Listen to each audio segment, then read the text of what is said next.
Bismillahirrahmanirrahim. Elhamdülillahi Rabbil alemin. Vel akibetu lil muttaqin. Ve la udvana illa ala zalimin. Ve sallallahu ve sellem ala nebiyyina Muhammed. Ve ala alihi ve sahbihi ve men tebi'ahum bi ihsanin ila yevmiddin. Amma ba'd. Məzhəb və təqlid barədə dərslərimiz davam edir. Keçən dərsimizdə məzhəbə təqlid etməyi qəbul etməyən insanların bir iradını gətirdik. Onlar deyirlər ki, biz Quran sünnəyə, dəlilə tabeyik, siz isə alimləri ilahlaşdırmışsınız, fəqihlərə, kör-körənə təqlid edirsiniz. Və onların gətirdiyi hədisə də qısa şəkildə cavab verdi və bəyan etdik ki, əslində onların gətirdikləri hədis onların öz əleyhinədir. Və onlar deyirlər ki, biz dəlilə tabeyik. Dəlil dedikdə də Quran və sünnəti qəsd edirlər. Və qısa şəkildə qeyd etdim ki, dəlil yalnız Quran və sünnət deyil. Ümumiyyətlə bizim şəriətimizdə dəlil nəyə deyilir? O məsələ haqqında bu dərsimizdə danışacaq. Dəlil deyildikdə qəsd olunan nədir? Yəni, dəlil sözünün şər'i mənası nədir? İmam İbn Nəccar Əl-Futuhi Əl-Həmbəli rahiməhullahu teala Şərhu Əl-Kəvkəbil Munir kitabının bir fəslində, yəni bu da Həmbəlilərin üsul kitabıdır, dəlil kəlməsinə tərif verərək buyurur ki, dəlil əş-şey'u'l-ləzi yumkinu təvassulu bi sahihin nazar fihi ilə matlubin xəbəri. Dəlil kəlməsinin tərifini verir. Buyurur ki, o şeydir ki, onun səhih şəkildə araşdırılması vasitəsilə xəbəri mətləbə, yəni şər'i hökmə çatmaq mümkündür. Bu dəlil kəlməsinin tərifidir. Yəni, fəqih həmin şeyə nəzər yetirəcəyi, yəni araşdırma aparacağı zaman xəbəri mətləbə yetişməsi mümkündür. Xəbəri mətləb, yəni şəri hökmdür. Və məlum olur ki, hansısa bir fəqihin səhih şəkildə araşdırıb bir hökmə yetişməsi mümkün olan şeyə dəlil deyilir.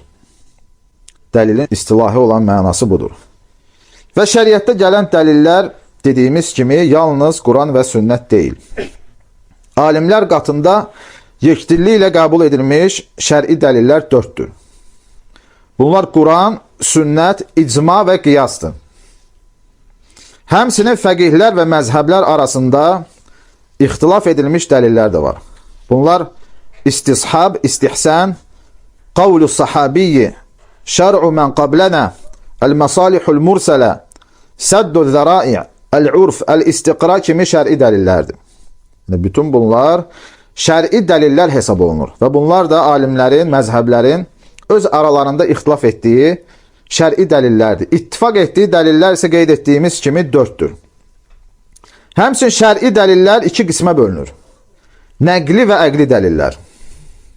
Nəqli dəlillər fəqihin nəqillər, yəni xəbərlər vasitəsilə ictihad etdiyi dəlillərdir.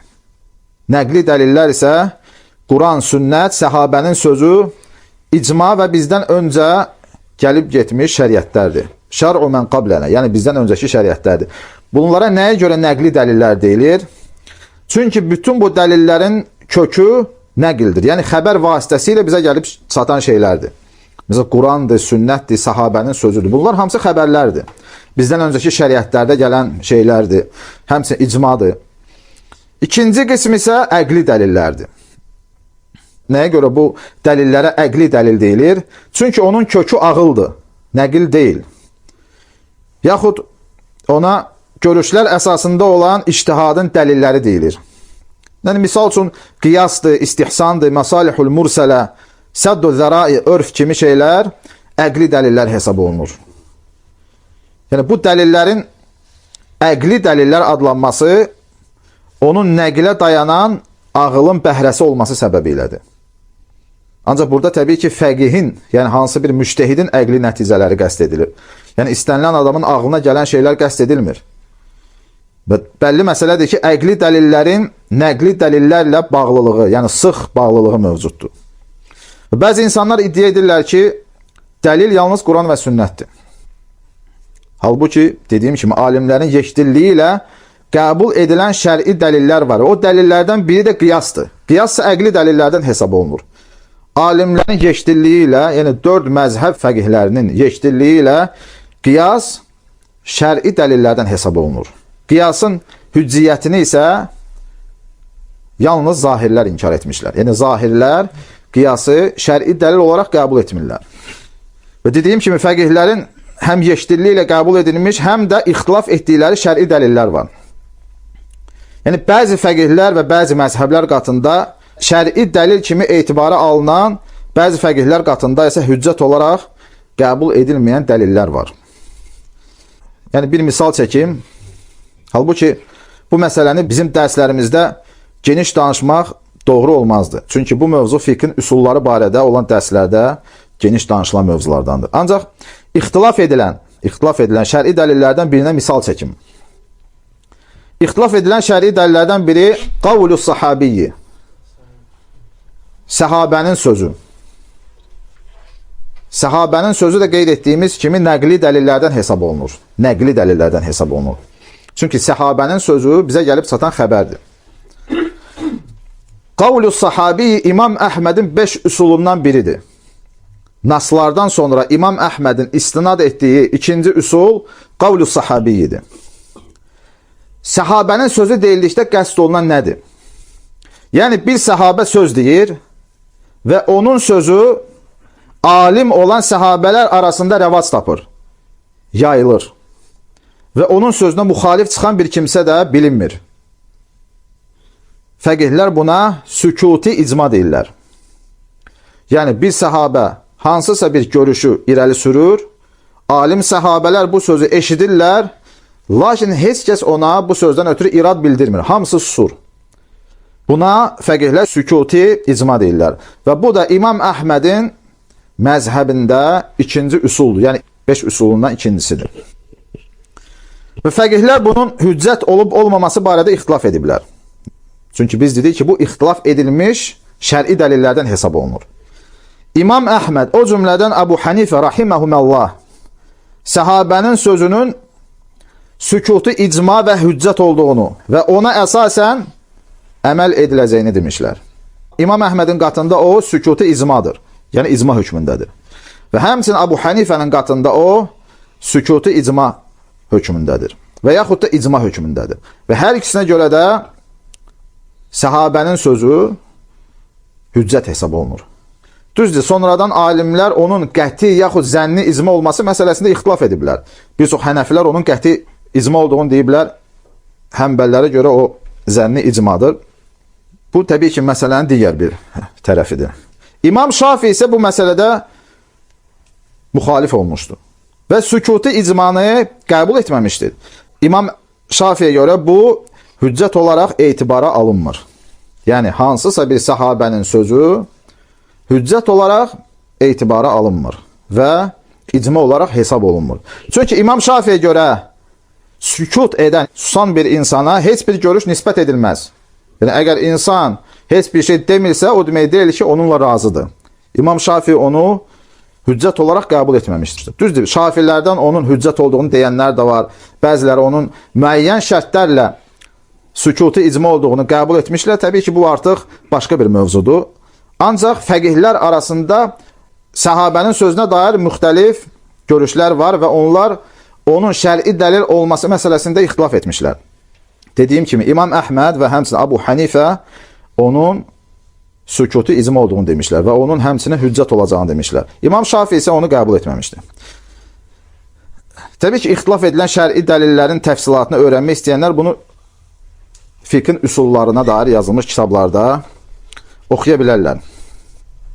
Və təbii ki, bu şər'i dəlildən şaxələnən müəyyən məsələlər var. Həmbəllər bu şər'i dəlil əsasında müəyyən əhkamları öz kitablarında qeyd etmişlər. Və xüsusən də İbn Qudam Əl-Məqdisi Əl-Muğni kitabında səhabənin sözünü şər'i dəlil olaraq bir çox yerdə istifadə edir. Misal üçün, hansısa bir məsələni qeyd edir, buyurur ki, bunu filan səhabə deyib, deyir ki, وَلَا يُعْرَفُ لَهُ مُخَالِفِ Ona müxalif olacaq insan da bilinmir, فَكَانَ اِجْمَاعًا Və buna əsasən də biz deyirik ki, bu icmadır.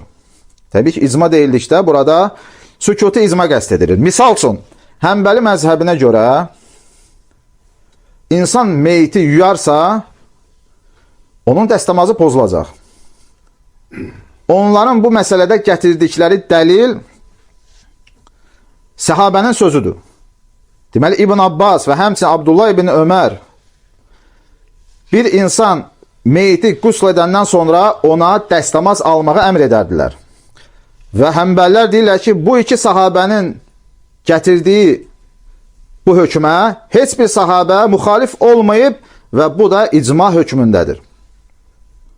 Digər bir məsələ, Həmbəli alimlərinə görə, Həmbəli məzhəbinə görə insanın Quran-ı Kərimi, mushafı bir müsəlmana satması haramdır. Alimlər qeyd etmişlər ki, mushafı satmaq, yəni müsəlmana mushafı, Quran-ı Kərimi satmaq haramdır. Bunu da səhabənin sözündən götürmüşlər. Abdullah ibn Ömər deyir ki, kaş ki, mushafı, yəni Quranı satan əllərin kəsildiyini görərdim. Və həmçinin Abdullah ibn Abbas buyurur ki, ona sual verirlər ki, mushafı, Quran-ı Kərimi satmaq olar yoxsa yox, o buyurur ki, İştərihə və lə təbi'hə, onu al, lakin onu satma. Həmbəllər Quran-ı Kərimi almağı icazəli görürlər, lakin satmağı icazəli görmürlər. Nəyə görə almağı icazəli görürlər? Çünki onlar onu istinqaz babından hesab edirlər. Misal üçün, ola bilər də ki, düşmənin əlinə Allah Taala'nın kitabı keçər və onun əlindən onu yalnız almaq vasitəsilə xilas etmək mümkün olar. Biz də bilirik ki, kafirin əlində Allahın kitabı olarsa, təbii ki, onu aşağılaya da bilər, onu hörmətsizlik də edə bilər. Və həmbəllər buna əsasən də deyiblər ki, Allahın kitabını almaq icazəlidir, lakin satmaq olmaz. Və bu məsələdə də onlar Abdullah ibn Abbasın və Abdullah ibn Ömərin sözünə əsaslanmışlar. Və demişlər ki, bu iki sahabə Allahın kitabını satmağı haram görüblər və heç bir sahabə də onlara bu məsələdə müxalif olmayıb və bu da onlara görə hüccətdir və sükutu icma hökmündədir. Və anlayırıq ki, şəri dəlillər deyildikdə yalnız Quran və sünnədə gələn naslar qəsd edilmir. Yalnız Quran sünnədə gələn naslar qəsd edilmir. Bu daha geniş məfhumdur, daha geniş anlamdır. Bəlli olur ki, dəlil deyildikdə bütün qeyd etdiyimiz bu şeylər həmin o məfhuma daxildir. Ən çox istifadə edilən şəri dəlil qiyasdır. Çünki Quran və sünnənin nasları və ona bağlı olan əhkamlar məhduddur. Məsələlər və durumlar isə saysız hesabsızdır. Ümumiyyətlə, Quranda və sünnədə istilahi mənada gələn əhkamlar çox azdır. Yəni, istilahi mənada gələn əhkamlar dediyimiz zaman nəyə qəsd edirik? Əl-əhkamu təklifiyyə deyilən bir şey var. Əhkamu təklifiyyə ilə vaciblik, müstəhəblik, haramlıq, məkruhluq, mübahlıq. Bunlar mükəlləfiyyət əhkamları hesab olunur. Buna əhkamlar deyilir üsul elmində. Və Quran-ı Kərimdə bu mənada olan əhkamlar çox azdır. Misal üçün, Allah Cəllə və Alə Quran-ı Kərimdə buyurur ki, Hurrimət aleykumul meytətu və dəmu və ləhmul xinzir. Leş, qan və donuz əti sizə haram edilmişdir. Bizim bildiyimiz haramlıqdır. Və yaxud Allah Cəllə və Alə buyurur ki, Hurrimət aleykum umməhətukum və bənətukum və əxavatukum. Sizə analarınız, qızlarınız, bacılarınız haram edilmişdir. Yəni, sizin məhrəmlərinizdir. Və yaxud da Allah Teala buyurur ki, Uhillə ləkum saydul bəhri və ta'amuh. Dəniz ovu və onu yemək sizə halal edilmişdir. Bu bildiyimiz əhkamlardır, yəni haramlıqdır, halallıqdır. Eyni zamanda Quran və sünnədə zahirdə, istilahi mənada şəri hökmü ifadə edən, ancaq əslində fərqli hökmdə olan naslar da mövcuddur. Misal üçün, Uca Allah Əl-İsra surəsində buyurur ki, yəni Allah Teala zinanı qeyd edir, insan öldürməyi qeyd edir, yetimin malını qeyd edir, insanları çəkidə aldatmağı qeyd edir. Bütün bu şeyləri qeyd etdikdən sonra buyurur ki, Kullu zəlikə kənə seyyi'uhu ində rabbikə məkruhə. Bütün bu qadağan edilmiş pis əməllər Rəbbinin xoşuna gəlməyən şeylərdir. Məkruhə. Yəni, məkruh biz bildiyimiz istilahi mənası, yəni bəyənilməyən bir şeydir. Ancaq ayətdə məkruh deyildikdə qəsd olunan haramlıqdır. Yəni Allah Taala'nın sevmədiyi, xoşuna gəlmədiyi, yəni haramlardır. Bəlli olur ki, burada məkruh deyildikdə mükəlləfiyyət əhkamlarında qeyd olunan məkruhluq deyil. Fərqli bir istilahdır. Və həmçinin sünnədə belə bir hədis var. Allah Resulü sallallahu aleyhi və səlləm buyurur ki, Ğuslu yevmil cumuati vacibun ala kulli muhtəlim. Hər bir həddi buluğa çatan insana cümə günündə qusl almaq vacibdir. 4 məzhəb fəqihləri yekdil olmuşlar ki, burada olan vaciblik şəriətdə bildiyimiz vaciblik deyil. Burada olan vaciblik ədəb yönlü vaciblikdir.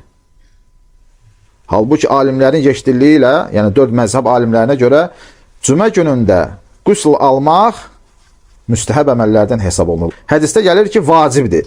Burada olan vaciblik mükəlləfiyyət əhkamlarında gələn vaciblik deyil, sadəcə ədəb yönlü vaciblikdir. Və biz buradan anlayırıq ki, müştəhid əhkamları həm Quran, həm də sünnədən, həmçinin digər dəlillərdən istinbat edir. Onun vacibliyi, mübahlığı, məkruhluğu və yaxud da ki, hansısa bir digər hökmü müəyyənləşdirir. Yəni, onu avam insan etmək iqtidarında deyil. Ola bilsin də ki, hansısa bir insan bir hədisi oxusun, hədisin məzmununu yanlış anlasın. Orada qəsd olunan mənanı doğru şəkildə anlamasın. Bu səbəbdən insanın müştəhid alimlərin görüşlərinə dönməsi lazımdır. Çünki imamlar və fəqihlərin sözləri Quran və sünnəti anlamaq üçün və Quran və sünnənin elmlərini ümmətə çatdırmaq üçün vasitə rolunu oynayır. Yəni, bəzi insanlar elə bilirlər ki, fəqihlər, yaxud da ki, alimlər Quran və sünnətin müqabilində, qarşılığında qoyulacaq bir şeydir. Deyirlər ki, biz Quran sünnətin ardınca gedirik, siz isə düşmüsünüz alimlərin arxasınca. Halbuki alimlər Quran və sünnəti açıqlayan və həmçinin orada bizə gizli qalan elmləri bizə izah edən şəxslərdir. İmam Şatibi rahimehullah teala El-Muvafaqat kitabında buyurur ki, yəni bu məsələyə izah gətirir, alimlər mövzusuna izah gətirir. Buyurur ki, El-Mufti qaimun fil ümməti məqamən nəbiyyi sallallahu aleyhi və səlləm. Fətva verən mufti, imam, fəqih, müctəhid bu ümmətdə Peyğəmbər sallallahu aleyhi və səlləmin məqamını tutur. Buyurur ki, və dəlilu alə zəlikə umur. Buna bir neçə məsələ dəlalət edir. Birinci buyurur ki, şəriətdə gələn nəqillərdir. Allah Resulü sallallahu aleyhi və səlləm buyurur ki, Ennəl uləmə vərəsətul ənbiyə. Alimlər Peyğəmbərlərin varisləridir. Və ennəl ənbiyəə ləm yuvarrisu dinaran və lə dirhəmə. Və Peyğəmbərlər özündən sonra dinar və dirham miras buraxmazlar. Və innəmə vərrəsul ilmə. Onlar yalnız elmi miras buraxarlar. Onlar yalnız elmi miras buraxarlar. Və həmçinin Allah Cəllə və Alə alimlər haqqında Quran-ı Kərimin Tövbə surəsində buyurur ki, فَلَوْلَا نَفَرَ مِنْ كُلِّ فِرْقَةٍ مِنْهُمْ طَائِفَةٍ لِيَتَفَقَّهُوا فِي الدِّينِ وَلِيُنْذِرُوا قَوْمَهُمْ. Hər bir qəbilədən, hər bir xalqdan bir dəstə insan göndərilsin və Allahın dinini dərindən öyrənsin və daha sonra geri dönüb öz cəmaatına, öz xalqına o şeyi çatdırsın, öz xalqını qorxutsun.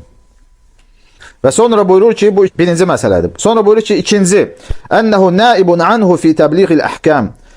Alim əhkamların çatdırılmasında Peyğəmbər sallallahu aleyhi və səlləmi əvəzləyir. Allah Resulü bir hədisdə buyurur ki, şahid olan, qayıb olana təbliğ etsin.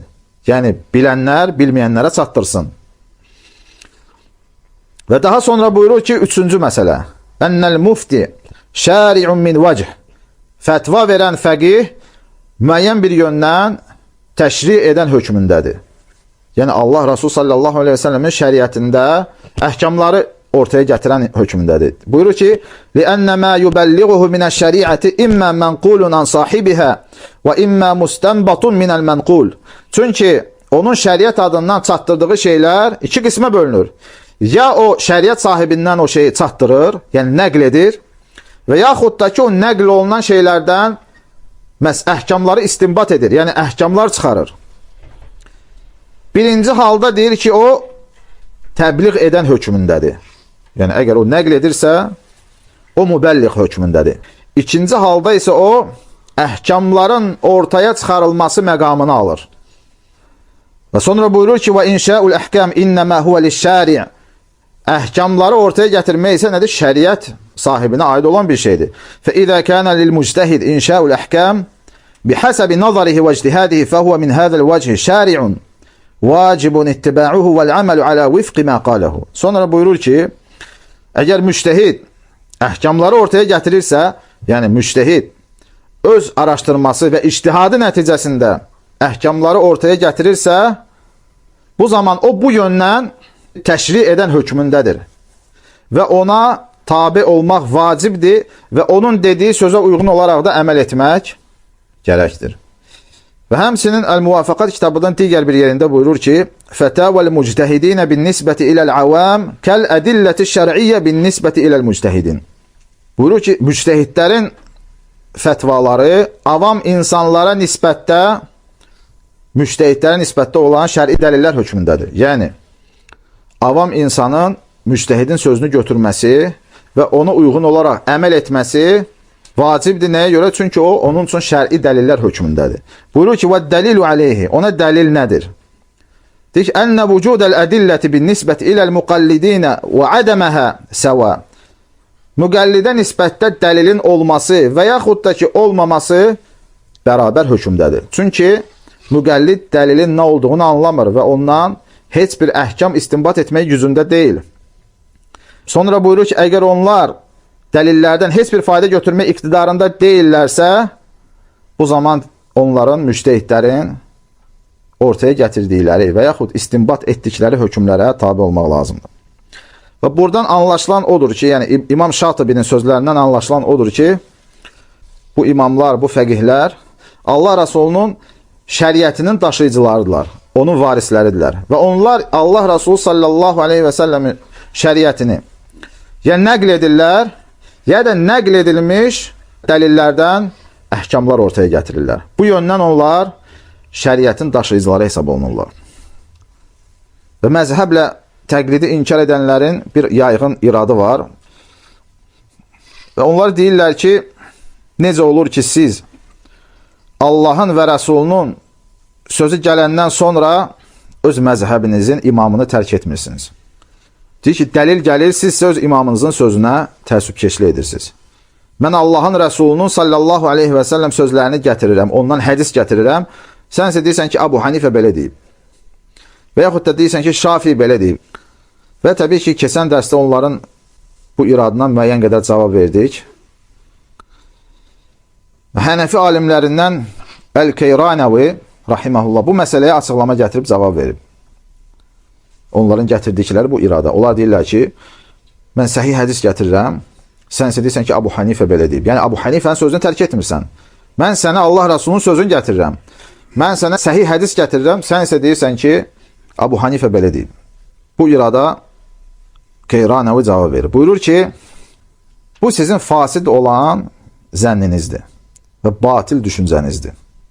Siz zənn edirsiniz ki, biz imamın sözünü Allahın və onun Rəsulunun sallallahu aleyhi və səlləm sözündən üstün tuturuq. Yəni, siz zənn edirsiniz ki, bizə görə Abu Hanifə Allahın Rəsulundan daha üstündür. Əslində isə məsələ belə deyil. Allahın və onun Rəsulunun dedikləri sözün imamın sözünə müxalif olmasının üzə çıxması iki hala dayanır. Yəni, hansısa bir avam insan imamın Allahın Rəsuluna müxalif olmasını bilməsi üçün iki şeyin olması lazımdır. Yəni, müqəllidin bu iki hal barədə bilgisi olmalıdır. Bir, deyilən sözün Allah və Rəsul tərəfindən deyilib yoxsa deyilməyib onu bilməsi lazımdır. İkinci isə o deyilən sözə imamın müxalif olub olmadığını bilməsi lazımdır. Müqəllid olan insan bunu bilməlidir. Və buyurur ki, müqəllidin bu iki hal barədə heç bir bilgisi və elmi yoxdur. Çünki bu elm istidlal etməyə dayanır. İstidlal nədir? Misal üçün, Nəcmuddin Ət-Tufi rahiməhullah istidlal sözdən tərif verərək buyurur ki, Huvə talabul hukmi bid-dəlili min nassin əv icma'in əv qiyasin. Nasdan, yaxud icmadan və yaxud qiyasdan olan dəlil vasitəsilə hökmün tələb edilməsidir, hökmün axtarılmasıdır. İstidlal və yaxud da ki, hansısa bir şeyə dəlil gətirməsidir, bir şeyi dəlilləndirməsidir. Buyurur ki, mesela filan hökmə bu hədis dəlalət edir və yaxud da ki, bu ayət dəlalət edir. Sahabənin bu sözü dəlalət edir. Və həmin alim buyurur ki, müqəllid isə əslən istidlal etmə iqtidarında deyil. Yaxud da onun istidlal etməsi şəriət yönündən etibara alınmır. Yəni, keçərsiz hesab olunur. Deyək ki, bir avam insana desən ki, filan şeyin dəlili nədir? Ola bilsin də ki, elə bir dəlil gətirsin ki, onun həmin o hökmlə heç bir əlaqəsi yoxdur. Deməli, avam insan hansısa bir şeyə dəlil gətirərsə belə, onun dəlil gətirməsi şəriət yönündən etibara alınmır. Misal üçün, bir insan təyəmmüm mayəsi ilə başı yarılmış kimsəyə qüslun vacibliyinə dəlil gətirir. O nədir? Fasid istidlaldir. Və aydın olur ki, müqəllid istidlal etmək gücündə deyil. İstidlal edərsə belə, onun həmin o dəlilləndirməsi şərən keçərsiz hesab olunacaq. Və onun dəlil gətirməsi etibara alınmayacaq. Və sonra həmin alim buyurur ki, əgər məsələ belədirsə, o zaman müctəhidin etdiyi ictihadı ilə onun Allahın və Rəsulunun hökmünə müxalif olduğunu necə müəyyənləşdirdiniz? Yəni, avam insan bir imamın Quran və sünnəyə müxalif olduğunu necə müəyyənləşdirə bilər, necə təsbit edə bilər? Buyurur ki, müqəllidin hədisdən və digər şeydən ötürü imamın sözünü tərk etməməsi, onun qatında imamın sözünün Allahın və Rəsulunun sözündən üstün olmasından ötürü deyil. Yəni, misal üçün, bir insana hədis gətirirsən, yenə də o imamın sözünü tərk etmir. Lakin bu, imamın Allahın Rəsulunun sözündən daha üstün olduğunu etiqad etməsindən dolayı deyil.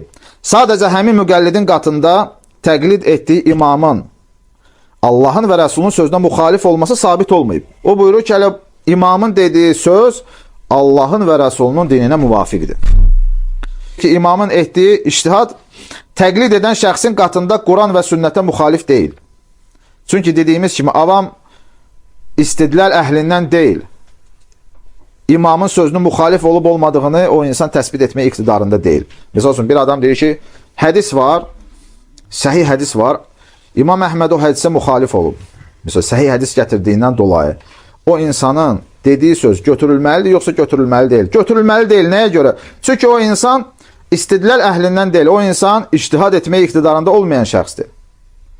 Çünki ola bilsin də ki, sən gətirdiyin səhih hədis nəsx olunub və yaxud da ki, sənin gətirdiyin o rəvayət ümumi hökmdür, onu xüsusiləşdirən digər bir dəlil var. Və yaxud mütləq bir hökmdür, onu müqayyəd edən bir hökm var. Və yaxud da gətirilə biləcək digər məsələlər var.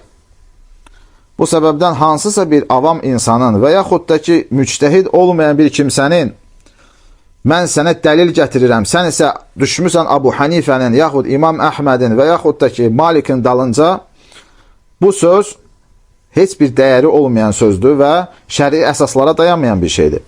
Və bunun ardınca onlar buyururlar ki, yəni bu iradı deyənlər deyirlər ki, tamam, hansısa bir avam onun imamının Allah Rəsuluna müxalif olduğunu bilmir. Lakin biz və bizim alimlər bunu bilirik. Qeyranəvi buyurur ki, İn saddaqakum fi hədəl qavl bil istidlali fəhuvə leysə bi əhlin lil istidlal. Əgər avam, yəni sən deyirsən ki, siz bilmirsinizsə belə, biz bilirik. Deməli, sən bilirsənsə, o avam hansı şəkildə sənin sözünü qəbul etməlidir? Sən onun önünə dəlil qoyacaqsan, qəbul edəcək, yoxsa dəlilsiz qəbul edəcək? Əgər onun önünə dəlil qoyarsansa, alim buyurur ki, bu insan əslən istidlal etmək iqtidarında deyil. Onun önünə dəlil qoymağın bir mənası yoxdur. O insan onsuz da o dəlilin nəyi ifadə etdiyini anlamır.